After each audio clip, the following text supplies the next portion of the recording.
Good evening, everybody. Welcome back for another edition of Reasonable Doubt, brought to you by the Harris County Criminal Lawyers Association. I'm your host, Jimmy Ardwan, along with my co-host, Julio Vela. And ladies and gentlemen, we have a special treat for you tonight. We've been off for the past couple weeks, but we're coming back with a strong start tonight. We've got our past HCCLA president and former host of the show, Todd Dupont, in the house as well. Hi. Joining us. And we've also got from the 230th District Court, the presiding judge, Brad Hart. Judge Hart, thanks for joining us. You bet. Thanks for having me. Absolutely. Julio, how you been, man, friend? You know, I'm good. I'll be much better when the Stros kick the Yankees out of Houston, okay? I hope you're right. Well, I will tell you, I am right, and I don't want you making any predictions on anything because your your record of making predictions on this show is terrible. I will tell you, though, that we got the only judge that matters here tonight, okay? When I'm sitting here with my mentor and best friend, Todd Dupont, and Judge Hart, I think we're golden. Todd? I thought you were going to announce that Todd was running for judge. No. That was the big secret. I thought you were going to reveal. I'm good. Todd There's and I. no announcement. I mean, everybody else is throwing their hat in for 2018, so Not me. I figured why not. Like I said, ladies and gentlemen, we're going to be here for the next hour. We got a great show tonight. You can tweet us with your questions at HCCLA_TV for Judge Hart, for Todd, for Julio, myself. We'll also open up the phone lines about 8:30. 713-807-1794 is the number. But, before we get a little further into this thing with actually talking about issues, you're the first sitting judge to come on this show. Really? You are. Oh. And so at least, No idea. at least in terms of when we hosted it, when you hosted it, did any of the sitting judges come on for you? I'm positive I've had judges. I didn't look it up. This is the first for us. At least for the last 4 years. Yeah. And I mean, how long have you been on the bench now? Since January 2013, so right at 5 years. Yeah. And I was invited once before. I do recall that a few years ago when Carmen Rowe was president, she invited me on, and we just couldn't get the schedules to work out for some reason. So. Well, we're glad it worked out tonight. Now, you were a prosecutor before you became a judge. How long were you a prosecutor here in Harris County? 15 years. And was that your first gig as a lawyer, or did you have another life as a lawyer before that? No, it was my first gig as a lawyer. You know, I went to South Texas College of Law, or whatever it's called now. I'm not even sure. But, I think they just added Of Houston to the okay, end of it. for South Texas College of Law, That's Houston fair. at A&M. We had some, I guess, what would you call it? Some geographic envy of another school down off I-45. So they added that. But anyway, I actually had every intention of going back home where I'm originally from, and as a part of that, I wanted to intern in the DA's office here, and just, fell in love with the area and the community and the office at the time, and went from intern to pre-commit to ADA, and so the entire legal career up until becoming a judge was there. When did you first want to become a judge? I want to say probably 4 or 5 years before Well, I actually became a and judge. I'll interject. You were, of course, a felony chief. And for the viewers, a felony district court chief is a human the particular court you're assigned to, right? You're the highest decision maker in that court, short of if it goes higher through divisions, but you were very well respected as a chief, well before you ever envisioned, in my humble opinion, running for judge, right? Yeah. Well, I appreciate that. It was actually what made me first start thinking about becoming a judge was really members of the defense bar, defense attorneys who I dealt with as a chief in particular, telling me, you'd be a good judge one day. We think you'd really be a good judge. Why don't you run for judge? And I was just nothing I ever considered doing. Yeah. Until I guess the itch gets you, and then once you get into it and the political part of it, you're like, what in the world am I doing? Who talked me into this? Well, that's But the job itself, I love. I mean, it's great. Absolutely love it. they say that at least on the defense side is if you want to be a judge, initially you probably shouldn't be a judge because you got your own motives or biases. But if people are kind of talking to you about it and explaining to you about it, hey, you should probably think about being a judge. That's the point when you say, okay, we have these people who are saying, you'd be a good judge, or you should do this, or you should run. Is the point where that individual should say that at least amongst my peers, they think that I should be qualified for this kind of thing. Mm-hmm. And I'd like to hear your thoughts on how that affected you. If you heard individuals saying, hey, you know what? At that time, they probably called you Brad, not Judge Hart. They said, you should kind of think about that. Talk to the viewers about how you went through that process and how you actually made the leap, because it's a risk. It's a big risk. Of course it is. When you have people, especially people that you work with on a daily basis, it doesn't matter if they're on the other side than you, being a prosecutor and defense attorney, but especially those folks, when they come to you and you work with them so much and they say, look, we really think, you've got the temperament and the judgment and all those things that everyone would think and want to be a good judge. We think you would be good at it. Obviously, it makes you feel good. It makes you feel respected. And I think we can all agree, doing this job that we do, having the respect of your peers and your colleagues on both sides, that's a big thing. It's humbling. Yeah, It's it huge. really is. Well, and we never had much interaction when you were a prosecutor, but the one moment that we had that stuck out in my mind was I was 2 years out of law school, and I'll never forget this, because up until that point I had basically, as a young lawyer, gotten shot down every time I tried to make a PC argument to a prosecutor, except for the ones that I had gone to law school with, who were young prosecutors in misdemeanor court at that time, who actually knew me from class and would actually give me the time of day and listen to me. But coming in felony court as a 2-year defense lawyer, 2 years out of law school, I really couldn't get a whole lot of prosecutors to listen to me. And I had a case in your court that the PC was just awful. I mean, just awful. And I came in and I said, I'm going to give it a shot. And I sat down and not only did you listen to me, but you said, hold on. You went right to the back and you came out and you had the dismissal form. I'm like, is this really happening? And you said, you know what? We need to train our prosecutors better at intake. And that moment for me, when I heard you were running for the bench, I was like, that moment back in 2006, 2005, whenever it was, really stuck out for me. And I'm like, he's going to be a great judge. I have a similar story, but we won't bog down to the details. Judge, you got at your bench. Of course, Harvey has happened to us. Yeah. And it seems Got a whole to be, nother conversation to get on that. Right. You absolutely earned your bench. You're up for re-election. We have to deal with these items. But right now, Harvey has transcended all things that we understand about day-to-day basis in Harris County, even for where you go to court.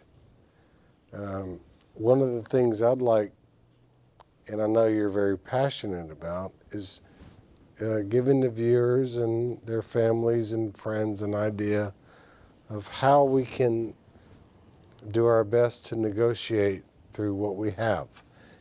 And trust me, I know you're doing your best. Chris Daniel on his website has things. You continually give updates. How can we what can we expect from your ideas, from your court? What can we see? I have no clue. No, I'm joking, obviously. I know what's going on with my court. I can talk about my court. I control my court to the best of my ability. You know, we are having to share with another court in another judge's courtroom. So, you know, Well, maybe even that. You have to share a court. It might be that the fundamentals we need to tell folks about. You share a court with another judge. Yeah. Well, I'm sure everybody's aware, but if they're not, obviously the Criminal Justice Center, the CJC, is not functioning at all. And so we've all the occupants of it have had to move out, the DA's office, pretrial services, probation department, of course all the court staff, what part the sheriff's office had. And we are pretty much, with a few exceptions, all housed in the civil courthouse now, which means the civil judges had to double up in courtrooms, and the criminal court judges had to double up in courtrooms of the judges who left to go double up with the other civil court judges. So instead of 2 judges on a side of a floor, you now have 4, basically. And sometimes, as it can be with anybody, there's egos involved, and certainly with elected officials, everybody carrying the title of judge. And that can be delicate at times. And I have to say I'm incredibly fortunate to be paired up with a friend of mine, another judge, Judge Bradley. And the judges that we are paired up with, sharing courtroom, sharing a floor with, are people that we know and have been incredibly gracious to us, great hosts. So I feel very lucky in that sense. And because of that, I'm pretty much able to continue on, at least with my court, almost, with some exceptions of course, almost seamlessly, just continuing on right in doing everything that we were normally doing, except for having to go over to the jail for jail dockets, except for, of course, trials, which just started back this week. And that's, you know, we were in trial almost every single week, and now obviously we can't do that. So that's some logistics that we have to work out, but we're working on it. And for the HCCLA viewer, or the human that's a lawyer, the prosecutor that watches this show, again, you're not obliged to all courts by any means. We're all trying to understand this. Your insight is invaluable. We're trying to understand where we go and how we do these things. It's, as a whole, it's a continuing work in progress. The funny thing is, about 2 or 3 weeks before Harvey hit, I was actually in a meeting. I'm on the technology committee, and in this meeting we had a discussion about we need to get ready for a disaster, because we didn't have a plan since Allison. There were plans, but nothing had been updated. There's new elected officials, all that. We need to start getting that together. So I was supposed to go to our next judges meeting, Board of Judges, to say, hey, we need to start developing a plan. Well, between that meeting and the next judges meeting, Harvey hits, and here we are. So we have to take plans that were in place, but old enough that a lot of it didn't apply anymore, and try to fit those in and create new situation or new procedures and policies and things like that to get things moving again. And look, anytime we're out of business is not a good time for the people in custody, for the people who have work to do, for the people who aren't in custody, but they're still, their lives are affected still. You got victims of crime out there who are wondering what's going to happen with them. So any amount of time is bad. But to go through one of the biggest natural disasters that we've had and to be back up and running, in some sense, within about 2 weeks, I think that's pretty impressive. Yeah, I thought so too, and I really thought that there was a lot of criticism that was undeserved, frankly, because look, y'all did the best that you could under really trying circumstances. I mean, by some estimates, there was 65 inches of rain that hit parts of this city, and I don't care what city you are, you're not going to be able to handle that. And we completely lost the Justice Center. But to your point earlier, I mean, everybody has really moved into one building, and the sky hasn't fallen. I mean, that all these predictions of massive lines, and now the elevators are broken, but they've always been broken, no matter which side of the street you've been on. Right.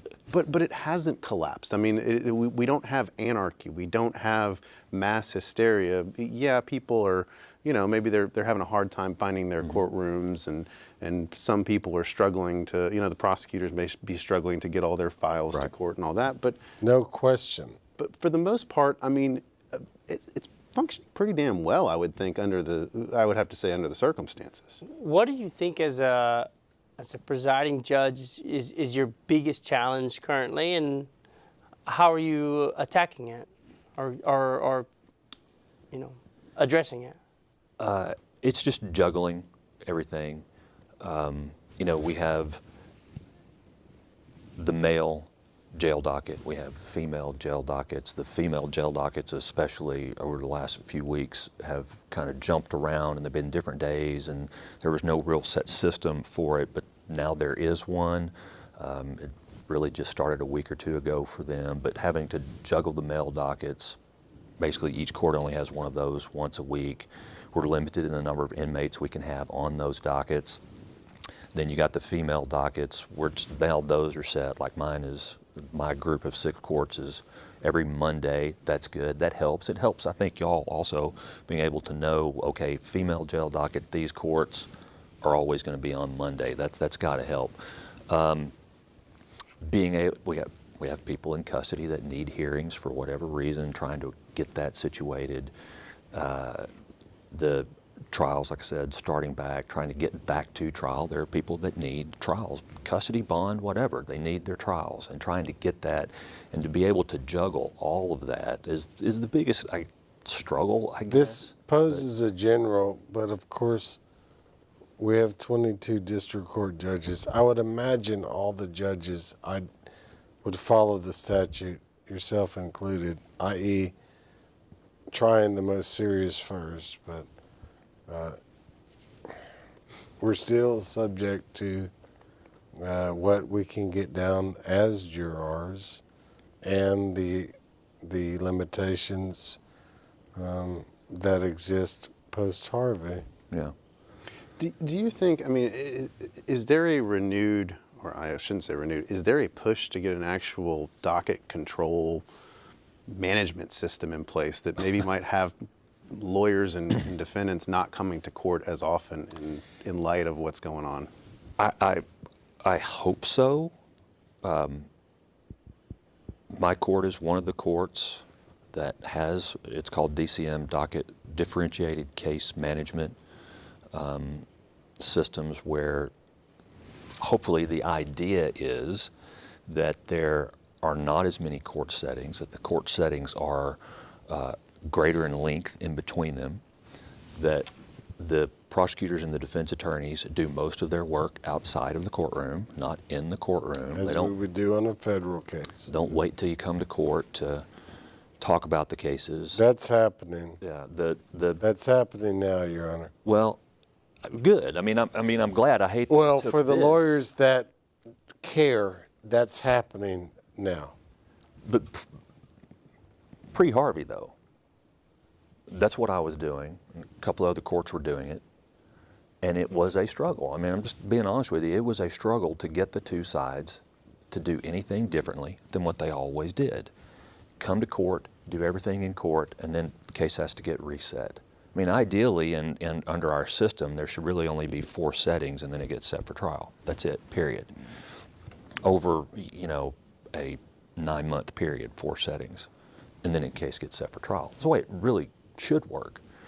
But we couldn't get people to do what they needed to do outside of court. But now they're being forced to. and I see it working now. Do you think it was just this, we can't trust the lawyers to do work, or was there some other reason that the judges wanted people to come to court every 30 days? I don't know. Yeah. You know, I don't know. I grew up under that system also.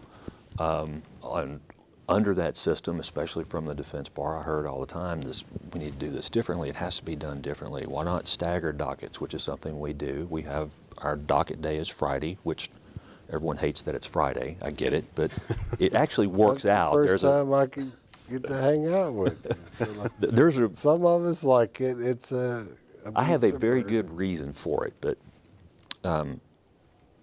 we have our 9 o'clock, 10 o'clock, 11 o'clock dockets. I mean, it works the way it's supposed to. There's 30 cases on each docket. That's a total of 90 cases. That's completely doable. But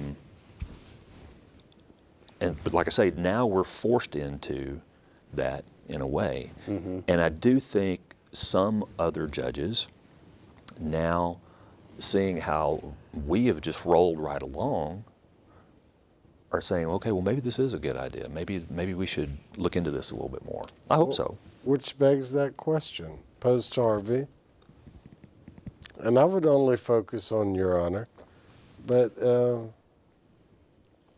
you're going to keep the ideas you've done in place? Sure. Okay. Because like I said, I haven't really changed that much. What we're doing right now is essentially the same we were doing pre-Harvey, except for it might actually be working a little bit better because people are now forced to do a lot of stuff outside of the courtroom. Now, the unfortunate part of that, especially for y'all, is all the running around y'all have to do in particular. I mean, honestly, I don't know how y'all do it. I'm thinking about buying a golf cart Yeah. and just putting like $2 rides. And then I could just quit the law gig and just get like $2 Yeah, but- rides all across all the courthouses. I mean, I don't know that it's, and I haven't really experienced the jumping around from courthouse to courthouse yet. I don't know that I'm necessarily that much more of a brilliant scheduler than anybody else, but It's incredibly terrible. yeah, but I mean, I remember doing the same dance and sweating going upstairs and going up an elevator to go down a floor or whatever. I mean, it's not like the system at the old courthouse. It's not was like better. that, brother. Yeah, but now you're running around 3 city blocks or more outside. outside in the heat. I've seen, you know, no names, but just myself going from the civil courthouse over to one of the jail dockets and seeing lawyers that I wouldn't normally see out on the street running from courthouse to courthouse. The people are running all over the place because Yeah. they've got to go to this felony court for a morning bond docket, then over to this jail for a male jail docket, then over to another jail for a female jail docket, Correct. then to the family law center for a misdemeanor, back to the civil courthouse, and then I think there's juvenile in there somewhere. Yeah. And two people over are juvenile. running all over the place, So I sweating, ask you, getting their Judge, steps in. So I ask you, Judge, when we show up and we're sweating, mercy, Judge, mercy, please. Please, Judge, I ask you that. I mean, I'm just saying, because that is the reality, not every day of the week, but like Thursday. Yeah, Yeah, that happens. I certainly recognize that, and I can't imagine. I really can. And the judges, again, can't speak for everybody, but in the meetings that I've been in with the other 21 judges, everyone recognizes, everyone sees that. It's, especially right now, and they know, for the most part, that everyone's running around. They're doing the best that they can do, and I think they're, hopefully, I know I am, keeping an open mind to everything that y'all have to do.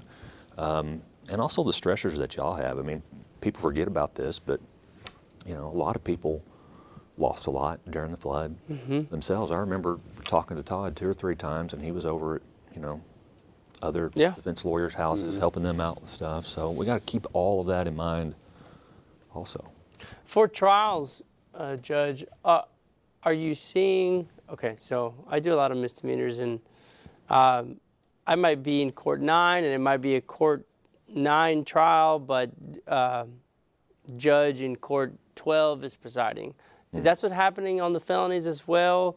So it might be a case out of your court, but this week it's other courts' time. It depends. The way it's set up right now, as far as in custody people, we just logistically we cannot have inmates who are going through a trial in the civil courthouse. We just can't do it because we don't have holdovers in those courtrooms. So right now we have Respect. Can you tell the audience what that means? the holdover cell. Yeah. Okay. Well, the holdover cell, in the criminal courthouse, each of the criminal courts have really two big holdover cells where we can put inmates in there and have them be safe, be secure, have the courtroom secure, have them secure. Brought under, like from the Right. jail underneath. They might not know what you're talking about. You and I do, and we all do. The holdover being a secure area. Secure area in the courtroom, that's right, they're brought over underground through a tunnel to the basement of the CJC and on a secure elevator up to the courtroom directly into the holdover cell, not into the courtroom, but into The the civil holdover cell. courthouse doesn't have that ability. No, they don't. And So that's the old important. the old Family Law Center, which is now open back up for our purposes, there's 2 courtrooms there, and I think we may be getting a third, but there are 2 that are ready to go for inmate jury trials. And there's a third one for sure, a smaller one, but you can't do a jury trial in there, but you can do an in-custody hearing, like motion to Okay. adjudicate hearing, things of that nature. So what we did was, it was like the impact dockets that we had before, that Judge Bradley oversees. Each court was given the opportunity, and they didn't have to do it, but hopefully everyone did, to send their 3 oldest in custody ready for trial cases to the impact court, which Judge Bradley then had last Tuesday, and then I think this coming Tuesday, an impact docket over in the jail to get everybody together, see if any cases can be resolved. If they can't be resolved, then to be given a fairly firm as we can be right now, trial date with the understanding that we're just going to line them up and get them tried. There will be 2 visiting judges that will be trying those cases while we're handling our other stuff. Unless the judge of that court for that particular case that's up for trial wants to hear that particular case, then they can go try the case. The visiting judge can then go handle the rest of their business. For the rest of us, for the ones that are, that's the plan, at least right now, for in custody. For the ones that are on bond, it's really up to the courts and the ones who are sharing, because they've got to figure out how they're going to share the courtrooms. Because they have to share Right. also with the civil judge in that court. Right. For us, Judge Kerrigan, whose courtroom that we're in, she's sharing the courtroom next door with Judge Burke. So Judge Bradley and I have pretty much exclusive use of that particular courtroom in the 190th. So starting this week, Judge Bradley and I are just going to alternate weeks. So this coming week, she has a bond trial docket. She'll be able to go to trial, then me, then her, then me. So we're going to alternate it like that. I don't know what the other judges are doing. I haven't really talked to them about it. I know some misdemeanor courts did go to trial, I think, this past This week we Yeah. started. Right. Yeah, I was going to ask, do we know how jury service went? Do we On the first day, I know that for the morning call, they had about, I think, 50 to 75 more people show up than they anticipated. Oh wow. Okay. Then for the afternoon, they had about 25 less show up than anticipated. So in all, more showed up. Every court that requested a jury got one. Nice. Yeah, very nice. And they actually sent jurors home because they had more than they needed. So that was Monday. Tuesday, Wednesday. But weren't they also impanelling grand jurors? Right. Your Well, Honor? Tuesday, Wednesday, and today, preference was given to the courts that have to see grand jurors. So from what I heard today was that from the last 3 days, those courts got enough out of those to get their grand jurors. So Fantastic. tomorrow, in fact, we got an email this afternoon, tomorrow, anybody that needs a panel, grand jurors are done, you can have a panel. That's great. Where are the jurors assembling? In Currently. the county administration building, what's that on Preston, I think? Right, I think. So, The old gray building. right. That's the way I call it. You ever go in there to early vote? It's Sure. where the first floor, I think they check in there, and then there's a cafeteria in the basement that they have set up with chairs. They check in and then they go down to the basement. Also, starting Monday, there's going to be 3 calls instead of 2. So there's an 8 o'clock, a 10:30, and then a 1 Monday, Tuesday, Wednesday, and then I think 2 calls on Thursday and 1 call on Friday, and it's going to go that way. I will say that the rumor up until this week was jury trial, give me a break. Not going to happen. They're trying cases now. We got the juries back, which is huge because you can give some sort of assurance to your client that, yeah, no, you're up. I mean, you're number 1, you're number 2, you're number 5, whatever it is. It's our day, and you might go, which is a big deal because nothing ever happens till we go to jury. I mean, we all know that there are those times, whether it's the state or the defense, one or both, that until they know there's a jury being called over, nothing's going to happen. And that magic moment, when we say we have 65 people, things can start happening. If that's not there, it's not going to happen. But if it is there, things happen, usually good things for both sides sometimes. So Yeah. Well, in the state and the defense, I think in light of the catastrophe of Harvey, has yielded, I speak for myself and many of my colleagues, where we've had that idea and we've moved cases the way that perhaps you would move it if a jury was in the hallway. think so. It's semi-uncommon, but it's occurred. I've seen that, and I've heard that also, that both sides have been doing a really good job. And the cases that working. have to be tried will be tried. Yeah. Well, I think- on the flip. Well, and I think too, a lot of this whole natural disaster has kind of put things in perspective for a lot of people. I mean, you've got lawyers who have lost their homes, Yep. that are, living out of a hotel still to this day, waiting for their home to be repaired. You've got clients who are going through the same thing, and so I think that there has been empathy on both sides, knowing what everybody has gone through. It's like, look, let's not do the normal. This won't last forever. It won't. No. It won't last forever. I'm confident, but I do believe it's still alive. Well, but I think that what we have an opportunity now to do is to really change the system fundamentally, with regard to docket control orders, really starting to put stuff in place that, hey, let's really look at how to make this an efficient system. We're all sharing courtrooms now. We're not going to have our own courtrooms probably for at least a year to a year and a half, more likely. And so we really need to be more efficient at this. And perhaps the e-filing system, when it goes live, is going to help aid that, because people are going to see what we've seen on the federal side, which is Pacer. when you can be paperless, it brings a lot of efficiency into the system, because you can get orders out. You can tell people, hey, you have a hearing, be there at this time, and they get it on their mobile device. And so they know, like, oh, we're going to have a hearing on this date at this time. Right. It becomes a lot easier. I don't think the paperless state system builds the system's efficiency. there yet, Jimmy, honestly. It's not. It's not, but I think it's something that can be done.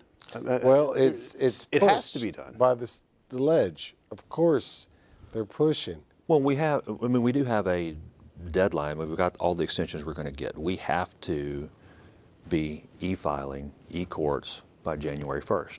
We have to. And we're not going to get another extension. I mean, I've asked, because I'm the pilot court for the e-courts. Are we going to get another extension? The answer is no, we're not. So is your court already accepting e-filings? Yes. Okay, so if we went on to efile.texas.gov, we could file into your court right now. Yes. I get did not know that. e-files, He's the e-filings. pilot court. Yeah.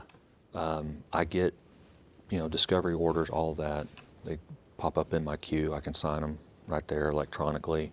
Some of us still like to give it to you. Yes, I know. I know. However, at some point in 3 years from now, there'll be no paper. Right. It's you PDF it, send it to the court.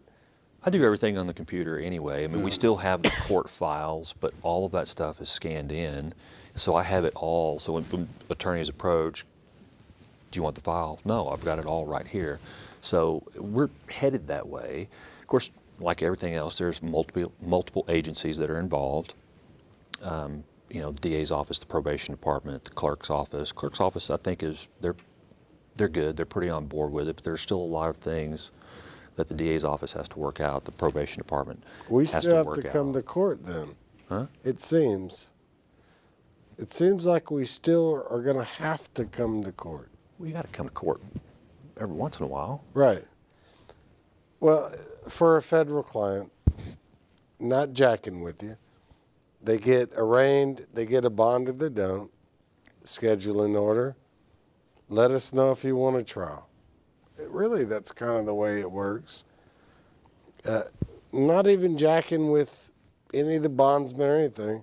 Seems like we have to keep coming to court and state court just to keep the lawyers true to each other. Yeah. Well, like back to my court and the DCM court that I run, the settings that we have, you have the arraignment setting. Okay, well, the person's got to be there either in custody or on bond to make sure they have a lawyer, get them a lawyer if they don't need it. If they want to And hire a bail. lawyer, then it's a 30-day reset. You come back in 30 days, it's a consultation setting. We make sure they have a lawyer. If they already have a lawyer, just to see as their discovery that needs to be turned over, whatever the case is, and then it's a 60 to 90-day reset after that for the case to get indicted. We call it an evidence exchange setting. Hopefully all that's exchanged outside of the courtroom. The next setting after that is... It's exchanged on that day. Yeah, right, I know. It's my hope, though, that that's what happens. Yeah. And then, But you're talking about another 90 to 120 days for a pretrial conference setting at that point, which is the only time I really get involved, is we get the pretrial conference. We've had these other 2 to 3 settings over basically a 3 to 4 or 5 month period, and what's left to be done. Because the reason that we did this is there was a study done. If there's some judicial interaction at that point, it helps get things done that have not been done. So at that pretrial conference setting, that's the only time they really have to approach me, the Correct. attorneys. What's going on? I mean, if you're ready to set the case for trial, let's get our trial date now. I'll give you the trial date. If there's not, what's still left to be done?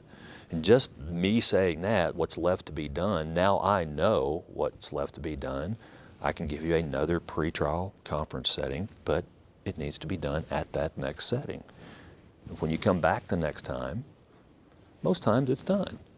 And we can continue on from there. Right. That's true. What made okay? Sounds completely reasonable. However, it's radical. Like your system is one amongst a lot that aren't. What made you decide to think about doing things this way, and why? Well, actually, when I was still at the DA's office, and Belinda Hill was the judge of the 230th, she was the administrative judge at the time, they actually decided back then, they were looking at other jurisdictions to see how things worked in comparable sized jurisdictions for docket control. You knew that back then? Well, the only Or reason you were following it? The only reason I knew that back then is because they had a meeting with the chiefs at the DA's office to say, hey, this is what we're looking at. And then elections happen, and things kind of change, and those things get put on the back burner. Well, then Judge Hill leaves to go work at the DA's office. I take her spot then in the 230th, And Judge Brown, who then becomes the administrative judge, says, hey, we need to kind of get back on this. So at the time, it was myself, Judge Brown, Kristen Guinea, Ryan Patrick, Catherine Cabanis. There were 2 others, but they didn't, they decided not to do it. Opted out. Yeah, they opted out. So he said, let's try this. We're going to be the pilot courts. We'll get it going. Other courts will come online as we get the kinks worked out. Yeah. And then, be honest with you, a bunch, especially the defense bar, started complaining about it. Complaining to other judges, and then all of a sudden they didn't want to do it. So it just left us with those of us who are doing it. And I think Judge Guinea's going back to it now that she's back with us. What do you think were the chief complaints for? I mean, what do you think was the pushback for it? Because it sounds pretty Well, it's thought out. It's new.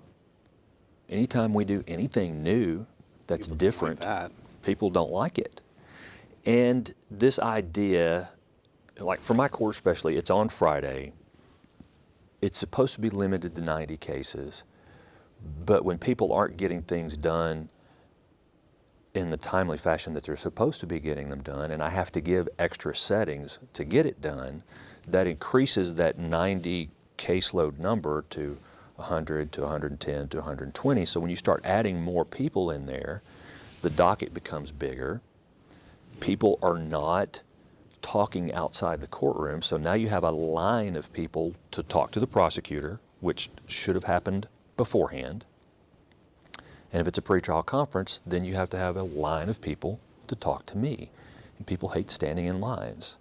Now, we've made adjustments to that to help out that situation. I think it's gotten a lot better. Our docket has come down, so the people who used to come in and see all the chaotic craziness that they would call it really is not there anymore. It's really pretty calm, pretty well organized. We're a pretty well-oiled machine in the 230th. The only glitch in the matrix is when they turn over your number 3. At least in my humble, my humble opinion, Your Honor. Because when that happens, and I'm not making any allegations to the DA's office, and I'm not calling anybody by name. When the turnover 3 happens, some just leave files dead on the, well. Trust me, I know. Well, so do I. Well, one of the things you said really, it caught my attention because you are the first judicial liaison to the defense bar. I guess last week, right? Was it you became the official judicial liaison to the Harris County Criminal Lawyers Association? I'm sure you're just ready to get on with that one, huh? We got to give him a pin, right? You got to get an honorary pin. Do I get a pin? But you were talking about the pushback from the defense bar initially when the pilot program was put in. And it struck me that initially the conversations before you took the bench, they were all directed at the DA's office chiefs. It didn't sound like the defense bar was part of those communications, so that nobody really had any warning on the defense side of what was coming down the pipeline. Well, from that point, being in the DA's office, I didn't know. I don't know if they were or not. Now, when we started looking into doing, those of us who are doing the pilot courts, we did have meetings with HCCLA. You bet. I was there. Yeah, you were there. I remember Carmen being there. We Chris were there. Tridico were there. Now, it was going to happen. With respect to my friend, Judge Brown. Judge Brown, because of the studies and the ideas that she had learned, she liked the idea. Young judges, yourself included, and some of the other judges gave it a pilot program. That's how it occurred. That's how it happened. I'm sure there's programs here where we've talked about it. But the idea is really let's get people to do this, not give 3-year settings and maybe your case is, that old that what are we going to do with it? But do you think the pushback from those in the defense bar were those who collect fees on every court setting? Or yes, those who, of course. And maybe it has something to do with changing the appointment system too, because I feel like there are probably lawyers who get paid by the appearance in court on the appointment system.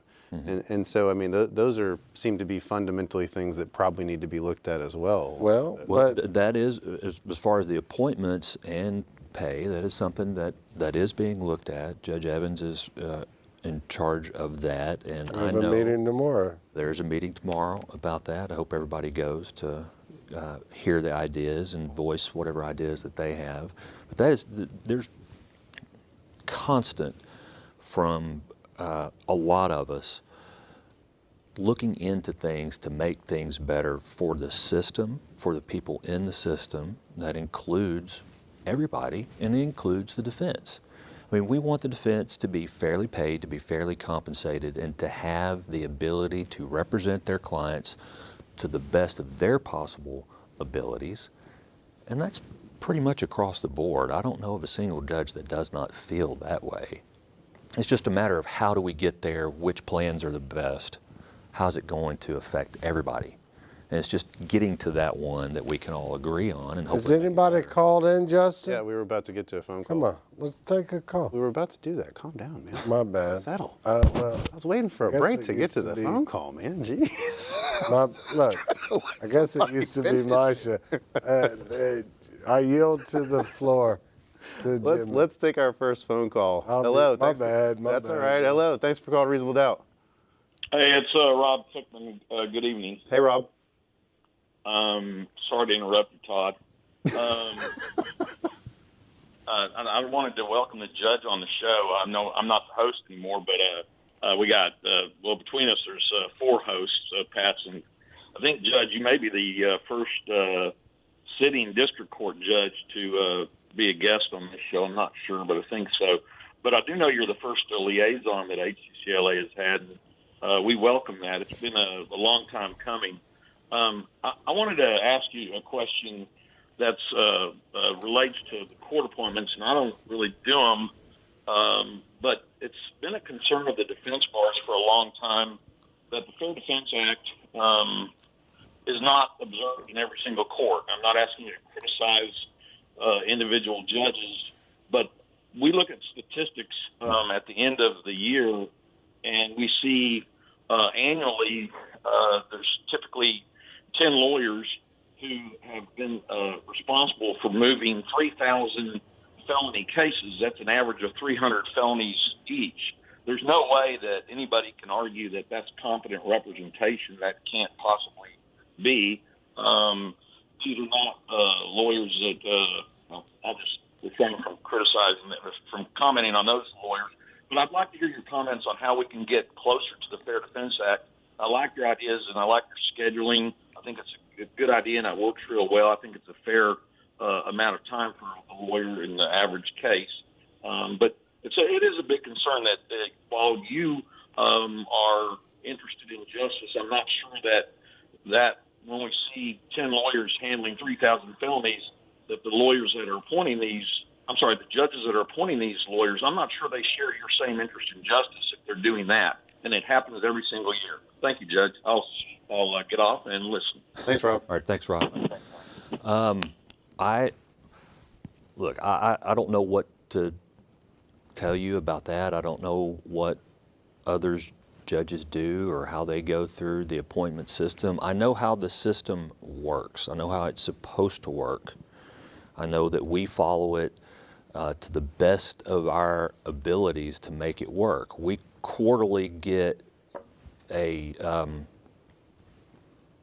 statistics for our particular court on how closely we're following the Fair Defense Act. So I know what our court does. All the other judges get that as well. I mean, it comes in our mail, like I say, quarterly. I don't know what to tell you about what the other judges do. Yeah, I mean, this county obviously has long struggled with indigent defense. It's the largest county in Texas. We just got a public defender's office only a few years ago. It's going to be a constant struggle, I feel like, but I do think that there's got to be a way, and maybe it's to utilize the magistrates more, or something in this process to again allocate resources better.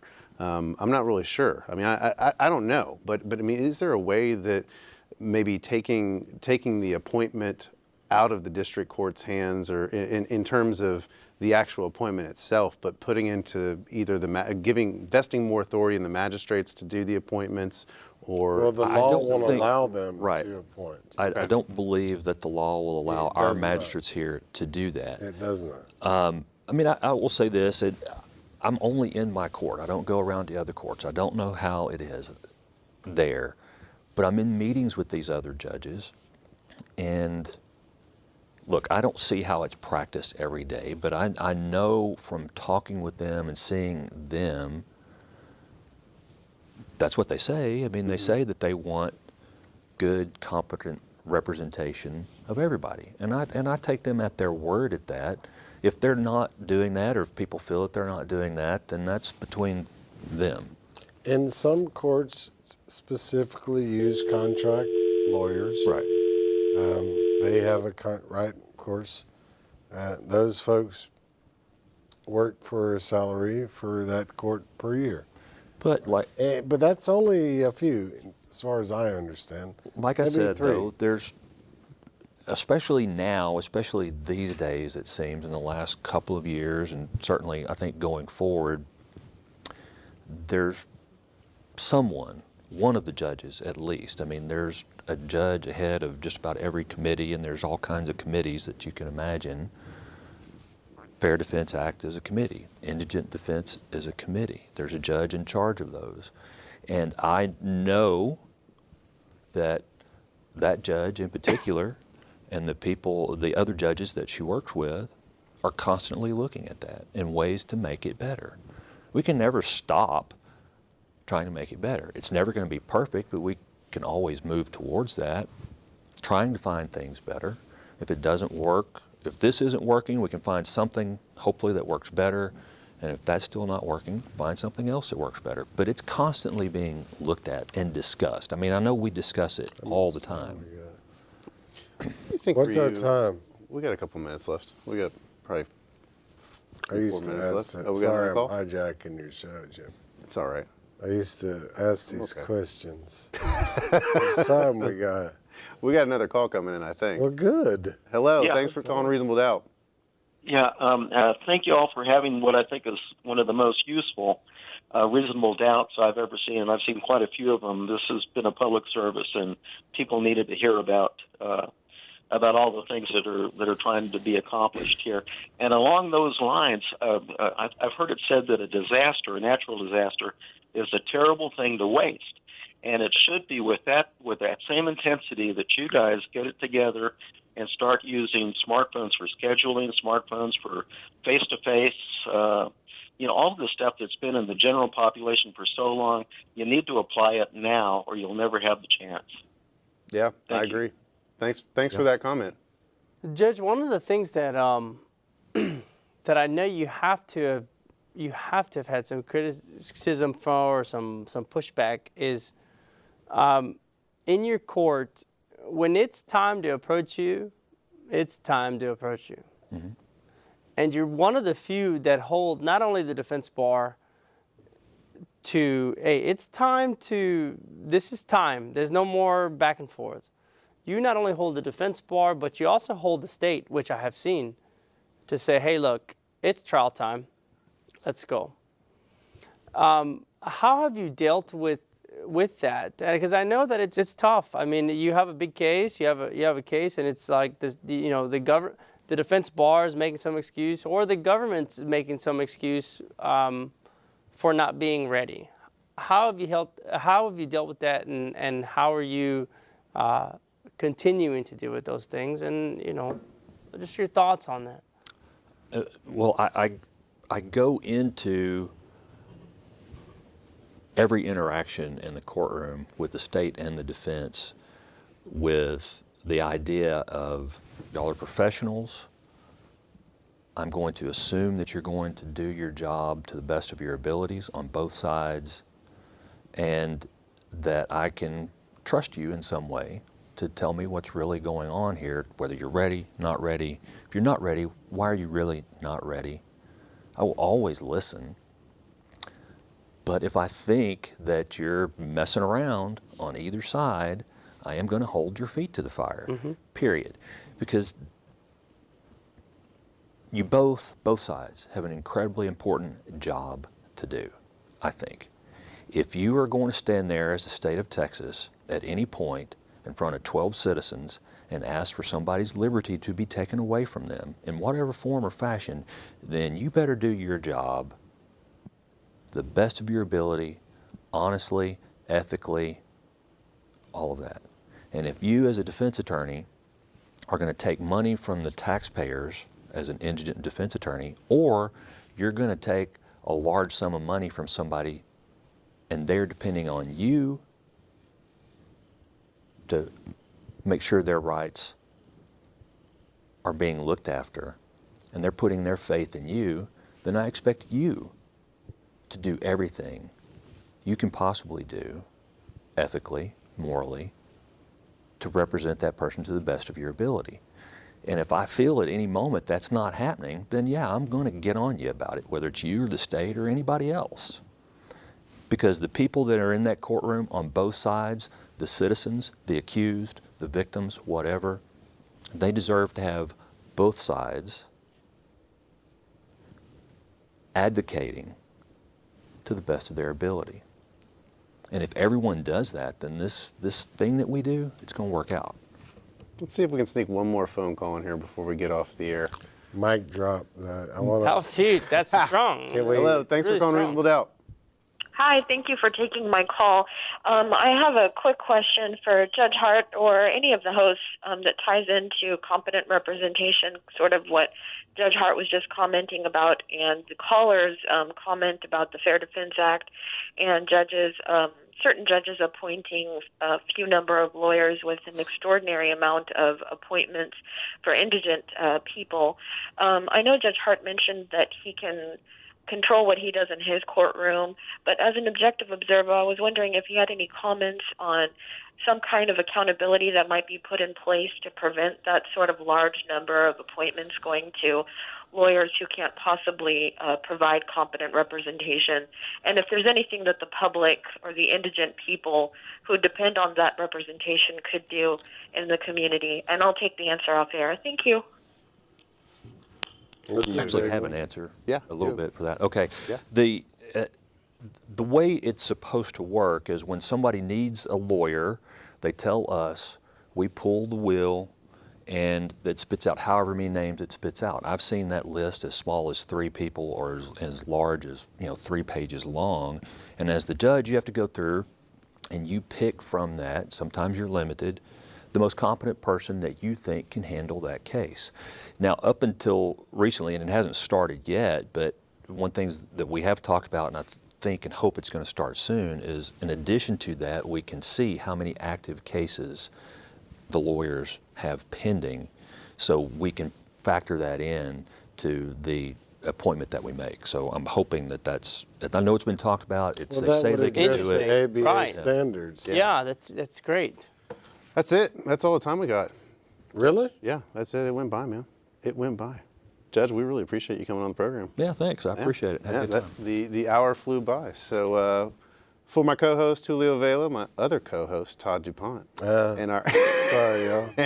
and our esteemed guest this Some evening, things Judge you Brad never Hart. forget. That's all the time we have for tonight, ladies and gentlemen. We'll be back. We got next week off, but we'll be back in a couple weeks with another episode of Reasonable Doubt. So go to our Facebook page and follow us on Twitter for all the latest updates. Good night, everybody. Go Stros!